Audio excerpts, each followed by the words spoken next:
all need to make smart decisions with our money. The Long-Term Investor podcast shows you how by distilling complex financial matters into easily digestible lessons. And now, here's your host, Chief Investment Officer at PlanCorp and the author of Making Money Simple, Peter Lazaroff. Welcome back to The Long-Term Investor. I have to admit, I am a little bit worried this episode is going to annoy some people, but I just feel so strongly that investment management is not a commodity. And I understand exactly why smart people think it is. When you look at the history of investment advice, it's easy to see how so many people were trained to think that way. It started with stockbrokers selling individual ideas. Then came actively managed mutual funds, which felt more professional because you were not just buying one stock pitch anymore, but you were hiring a manager. Then the conversation matured into diversification and asset allocation. Then advisors began outsourcing model portfolios. Then robo-advisors automated much of that same allocation work at an even lower cost. And eventually, for a lot of investors, the message became just own a few low-cost ETFs and stop overthinking it.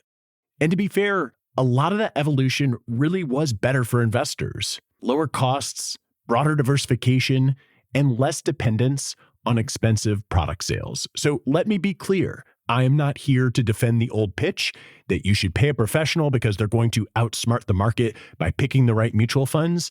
That argument deserved to lose.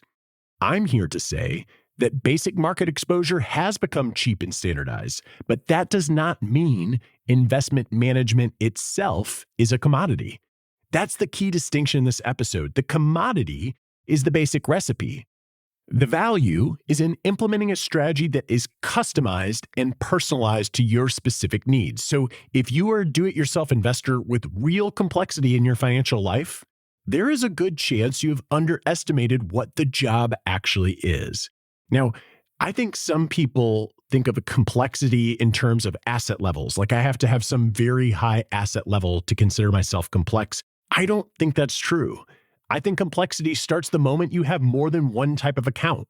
So if you have a 401k and a taxable account, well, suddenly now asset location matters. Add in a IRA and a Roth IRA and a brokerage account, now tax efficiency and future withdrawals matter too.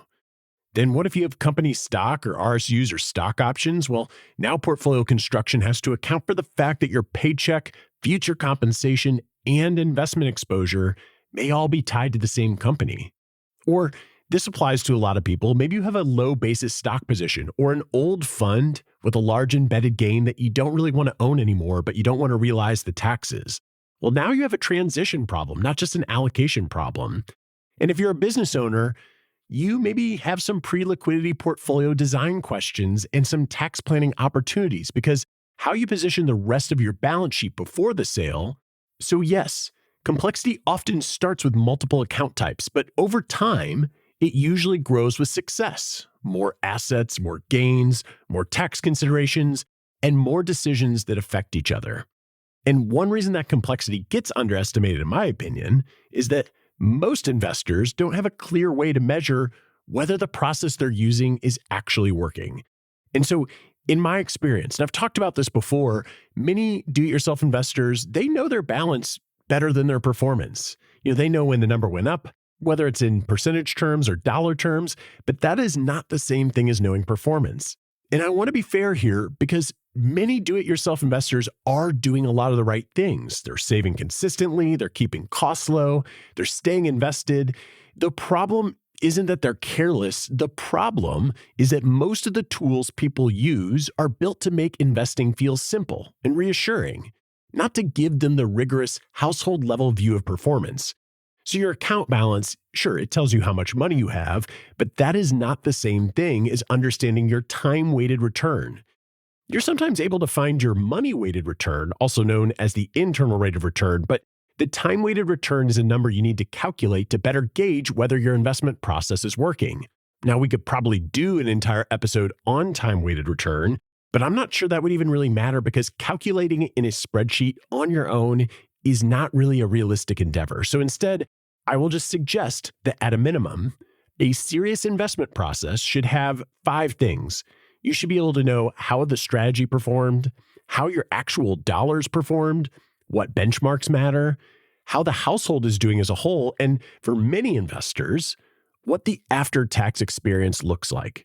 Most of the do-it-yourself investors I've spoken with have built meaningful wealth, which is a real accomplishment, but they often do not have a clear sense for whether the portfolio is being managed as well as it could be. And once performance is not being measured clearly, it becomes really easy to be overconfident about the quality of the process and believe in the idea that investment management is a commodity.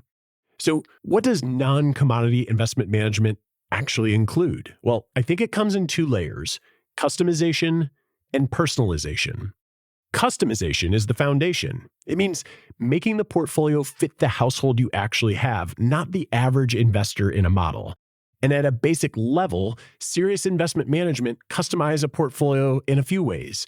First, it decides not just the asset allocation, but where assets belong. That is asset location, not just what you own, but where you own it. Second, it manages the portfolio over time with a real process. That includes systematic rebalancing, not just when you remember or not when you get nervous or not when you happen to log in, but according to a disciplined approach. And it also includes tax loss harvesting done consistently, not just when it's convenient. Third, it handles transitions well. And I think that's really important because that includes things like withdrawal sequencing, especially for retirees or near retirees deciding which account should fund the next dollar of spending. But it can also include concentrated position management, or maybe a plan for legacy positions with large embedded gains. A fourth aspect is that it measures results clearly. I already kind of harped on this, but performance reporting that actually lets you assess how well your strategies and your overall household is doing versus relevant benchmarks, that's a serious investment management customization. And so that's the baseline. You need to know where assets go, how the portfolio is being managed over time, how transitions are handled, and how results are measured. But these days, investment management can go a step further into personalization. So to me, personalization is deciding when a more tailored tool is actually worth using. So that might include SMAs, direct indexing, specialized diversifying strategies, or options-based strategies. And unlike these broad market building blocks, these tools have a lot more moving parts. They have more manager discretion and a lot more room for both value and mistakes. But still, so many investors talk as if the only real decision is which index fund to buy. And I guess I sort of understand why. I'm a big fan of simplicity, but technology and lower costs have made personalization available far more than most people realize, and for the right investor, it really can matter. But let me put a big caveat there, but none of that works without due diligence. So once you move beyond the commoditized portfolio, someone has to do the ongoing work. You have to research managers and strategies. You have to review fees. You have to look at the tax implications and the implementation. You have to monitor the personnel changes and the style drift. And you have to keep reassessing whether the solution still fits the client or the investor or the individual as markets change and as that investor's life changes. And so I think it's obvious that an individual can't do all those things to the quality of a professional, but when firms don't have the time or scale or expertise to do that work themselves, they'll often outsource the judgment. And when that ongoing work is missing, what gets called investment management really just starts to turn into what I might call portfolio distribution. So this is actually one of the biggest practical problems in investment management today, and it's that many advisors do not actually have a real investment function. What they have is an outsourced model. Outsourcing is not automatically bad. A model portfolio can be a useful tool, but a model is not the same thing as an investment process. And outsourced models come with two risks that I just don't think get talked about enough. The first is conflict of interest. So if the model comes from an asset manager that also manufactures the underlying funds, there is an obvious incentive to use their own products. Now, that does not automatically make the model bad, but it absolutely means that the advisor and the client should be asking harder questions. In fact, I think a lot of people don't realize that their advisors are using outsourced models in the first place, so harder questions is probably a requirement at this point. The second risk is staleness. So even if a model was reasonable when it was built, that does not mean it is being revisited with the rigor it deserves, because managers change, strategies drift, costs change, tax realities change, markets change. If nobody is doing regular due diligence or reviewing the assumptions or asking whether the model still fits, then what looks like investment management may really just be a static allocation on autopilot. You can tell that I'm getting a little heated here, and I know that in many cases, someone might be buying a really good financial planning experience with a lighter investment layer, and that can still be a relevant service. But it is not the same thing as full-service investment management. And for investors earlier in their careers, or for people with a super simple portfolio, like one account, maybe a couple $100,000 and very little tax complexity, a commoditized investing experience can be perfectly fine. And that might mean a robo-advisor, a basic model portfolio, a flat fee planning relationship with a lighter investment layer, or what I would consider to be a discount AUM arrangement. And the trade-off is usually less customization, less tax management, less due diligence, less accountability, less opportunity for personalization. And again, that's perfectly fine. There's a place in the market for that, but that trade-off becomes so much more important later in life when the portfolio has to work across multiple accounts and tax constraints and embedded gains and business interests or concentrated positions. And that's generally why I'm skeptical of investments from a flat fee or a discount AUM advisor. Not because the lower fees are bad, but because lower fees often mean a thinner investment function, and that usually means a more commoditized investment offering. So let me close with this. I am not saying every investor needs an advisor, and I am not saying a simple low-cost portfolio is bad. I'm saying something more specific. Investment exposure may be a commodity. Excellent investment management is not. And if your financial life has grown beyond a couple of simple accounts, or if there's a real tax complexity, a concentration risk, or a growing need for coordination, then it may be time to ask better questions, not just what do I own?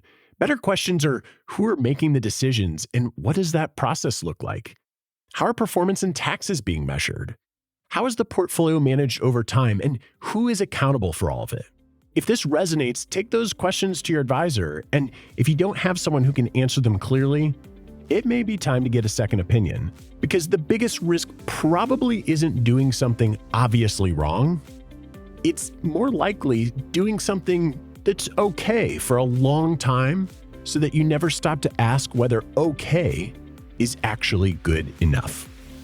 As always, thanks for listening, and until next time, to long-term investing. Thanks for listening to the Long-Term Investor Podcast. To access free financial resources and submit questions to be answered on the show, visit thelongterminvestor.com. Peter Lazaroff is an employee of PlanCorp and BrightPlan. All opinions expressed by Peter and any podcast guests are solely their own opinions and do not reflect the opinions of PlanCorp or BrightPlan. This podcast is for informational purposes only and should not be relied upon as a basis for investment decisions. Clients of PlanCorp and BrightPlan may maintain positions in the securities discussed in this podcast.